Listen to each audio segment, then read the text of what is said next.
Let's talk a little about Cenk Uygur and Tucker Carlson.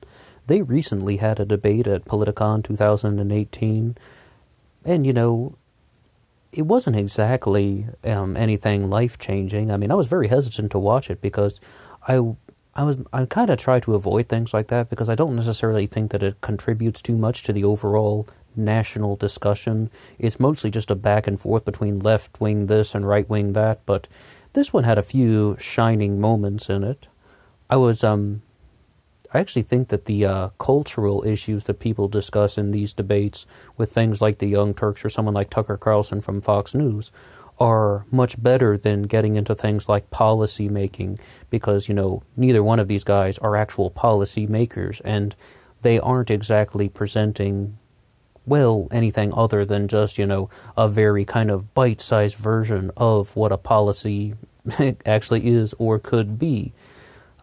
So, let's get into some of the things. I would say that the absolute highlight of the debate was the discussion on multiculturalism.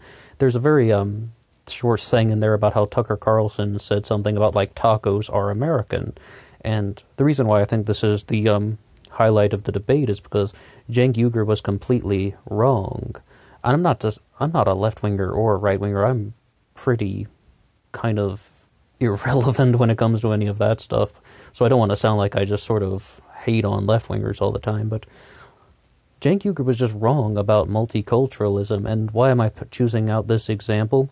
Well, everything that Tucker Carlson actually said came, to fruition in that because, yes, tacos are American, and they have some sort of, they've been incorporated into American culture, and in America, we do have one American culture.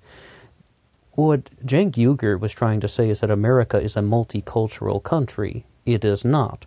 Multicultural does not mean just that there are many cultures in, a geographic landmass. No, what multiculturalism refers to is that you have different cultures that have kind of their own specific regions living side by side. This is the melting pot versus the salad bowl. The salad bowl is, of course, multiculturalism. You have different things that are touching, but they are separate entities. Whereas in a melting pot, everything just gets kind of blended into one, and, it's just like tomato soup or something like that, or a puree. But so in that respect, Tucker is right. We are able to incorporate new things into American culture, whether it's Tex-Mex food or things like jazz, for example, that, didn't come from only one background. So that's a very, it's just Cenk Uygur's misconception is a multicultural nation is something like Canada, and they talked about Canada a little bit, but Canada is something that is multicultural because they have a province that is very, very exclusively French-Canadian. They have the English Canadians and the French Canadians living side by side in that exact salad bowl metaphor. Not to mention Canada also has, official languages that are recognized in the territories for the First Nations, and I believe the Northwest Territories might have as many as 9 official languages. Canada also has recognized minority status in Nova Scotia for Gaelic, and you can see it on the street signs. So this is a very, very big thing we need to recognize. I mean, just Cenk Uygur completely missed the mark on this. He just doesn't seem to understand what multiculturalism is. And so in that respect, Tucker Carlson actually gained some sort of advantage. And, Tucker was someone, I guess you could say he was kind of the overall victor of the debate, mostly because he didn't really challenge Cenk on a lot of the issues. Instead, he just really tried to show that, he is actually exerting a certain amount of common ground, so like in the areas when Cenk would have normally tried to pummel him, he's like, no, dude, I actually agree with you. I don't know if that was an argumentative tactic or he's just saying what he genuinely believed, but, overall I think he had a little bit of an edge. Now, there's some things, though, that were discussed that I thought were, just kind of nice to hear from somebody on the right, Tucker Carlson, that is, when he's talking about banks, about how he's saying that the government is not, the biggest enemy. It's like growing up as a conservative, and a Republican, they would tell you that government is the biggest enemy, but he's like, that's not true. They're also saying, and this is a very good thing to note, that the right-wingers also say that government is horribly unorganized. And they're like, the government is so unorganized that it can't even create its own policy. The political climate creates the policy. Well, if that's the case, then government is not your enemy. And then who's ripping you off the most? Well, things like the mega banks, the arms companies, and big oil. Tucker seems to leave out that all of these things are also the same people that own the media networks, which he works for. But to his credit, that is kind of true. And, even if you're going to say something like, the Wall Street bankers are the people that are ripping off America the most, well, that's what the left wing has been saying for ages, like since as long as I've been alive, maybe as long as you've been alive too. So, that was one area, when Cenk just can't really formulate any crazy response because he's just like, oh, well, yeah, that's kind of my platform as well. I agree with you on that. And, really just that whole debate was just Tucker Carlson trying to clear up some misconceptions about him and, just about kind of what Republicans represent, what conservatives represent. And that's what I mean when I said that the cultural things are a little bit more fascinating as opposed to discussing, actual policy-making decisions. When it comes, but, I really do have to focus in on that multicultural thing. It's like Cenk Uygur's kind of, understanding of what multiculturalism is just, it's not quite correct. In America, we do live under a society of cultural assimilation, a melting pot, if you will. And, we don't have, a part of the country that is reserved exclusively and with a different official language or something. Like, if you don't accept Canada as an example, what about Switzerland or something that has a French, German, and Italian region and things of that nature? Or, it's like maybe even Cameroon would fall into that example of an actual multicultural country versus a cultural assimilation melting pot. So, I think that just really highlights, how kind of off that his thinking is and kind of what his expectations for the United States are. Whereas, just like it's a little bit slanted in a way that isn't good. Now, also, I really just wanted to say that I'm not a very big fan of the Young Turks. I don't really find their videos that interesting. I like the content that they're talking about, and I clicked on them almost exclusively by mistake. Maybe I've seen 15 Young Turks videos in my life that I actually tried to watch genuinely. More times, I wanted to hear the actual clip they were discussing as opposed to hear Cenk or Anna's commentary on it. So I definitely watched them by mistake mostly, and I didn't even know that Cenk was an immigrant, that he was born in Turkey, and he came over to the United States at age 8. I'd never heard that before. It's nice to learn a little bit more about somebody. And, but yeah, the Young Turks are a very big clickbait channel. That's the only reason why they get so many views on YouTube, 3 billion plus views. I just haven't really been a fan of Cenk Uygur in the past because he would say stuff like, oh man, I love that time when Rush Limbaugh told the caller to shut up, and then the caller said, no, Rush, you shut up. Oh man, that's some good stuff. It's just like, I was like, who cares? I just want to hear the damn video clip or radio clip, whatever it is. I don't really need you to tell me why you think it's so amazing that some left-winger shouted at a right-winger. It's like, that doesn't really contribute too much, and I just wasn't a fan of the Young Turks. And no, I wasn't a fan of Tucker Carlson either, but very few people were before his Fox News show. That kind of goes without saying. But when it comes to the things, discussed in the debate, first I should also just say, after, hearing about Cenk's immigrant story, I found a video of him on YouTube, doing an interview in Turkish, and he's, of course, still very fluent in Turkish. I hope he uses that, and if I were super fluent in another language, I would use that very frequently, and I hope he does, some things involved with the Turkish political scene, and so it does some commentary on them, and definitely just, if you have that connection to another part of the world, why not utilize it? But really, when we wanted to, discuss some of the things that were mentioned, Tucker Carlson said that English should be the unifying factor in America, talking about how, back to this sort of cultural assimilation thing. And what we can say is English is the international language, so he has some grounds to stand on there. Also, English should definitely be the official language of government. And it's like, we had an issue in Texas when Beto O'Rourke challenged Ted Cruz to a Spanish language debate, and it's just like, why on earth would he do that?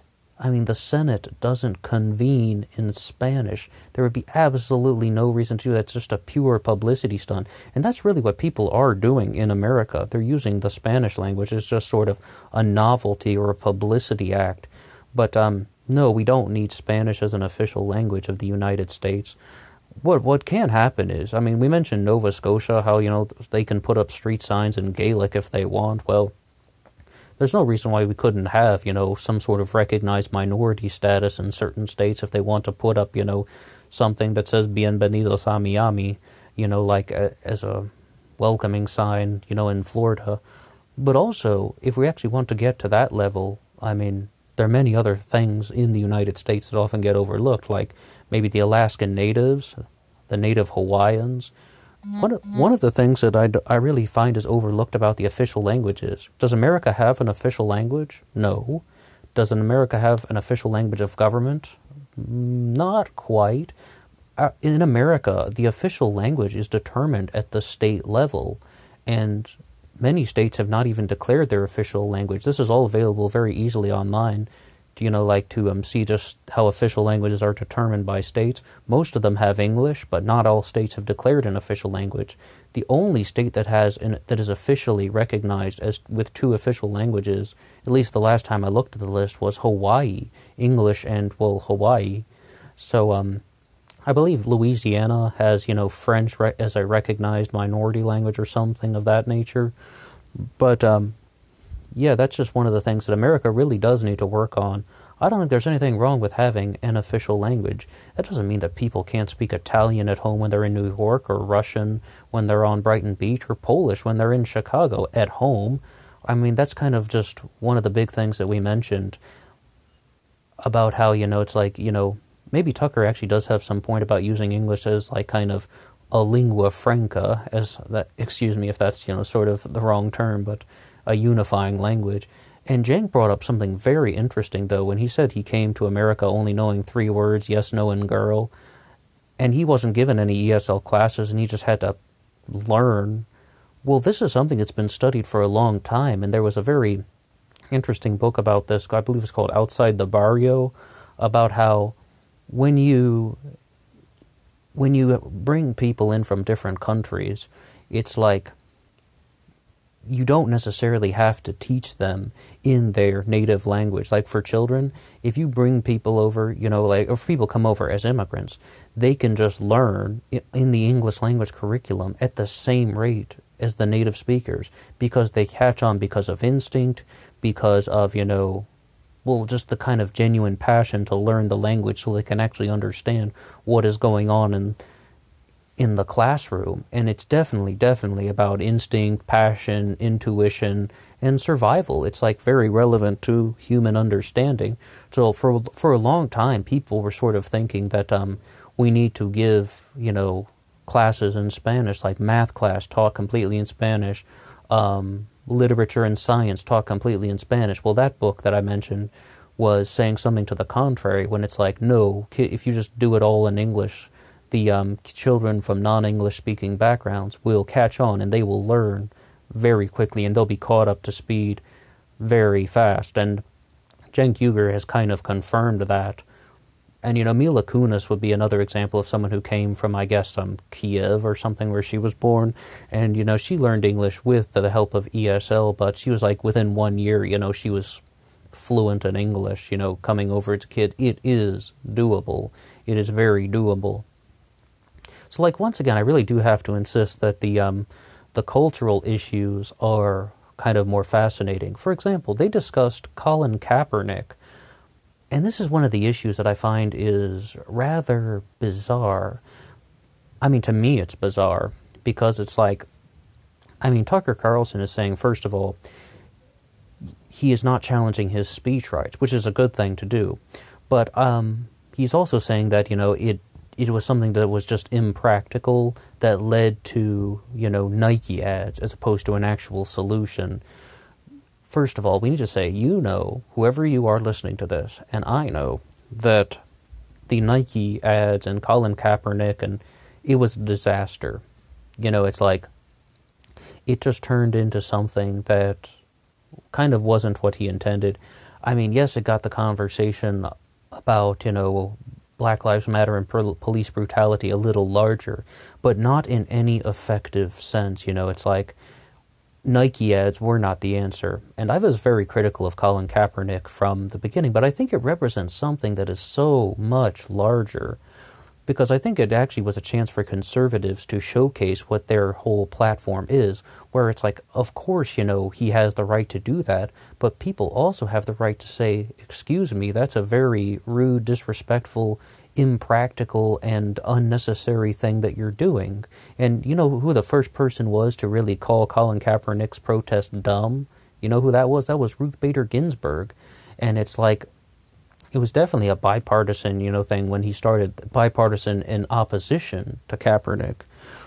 But when you had, something like this, the conservatives really got the chance to just sort of be like, hey, of course he has the legal right to, but we have the legal right to say, that's not a good idea. It's like, we completely disagree with you. So, as far as I understand the conservative platform, it's like when they want to approach things like,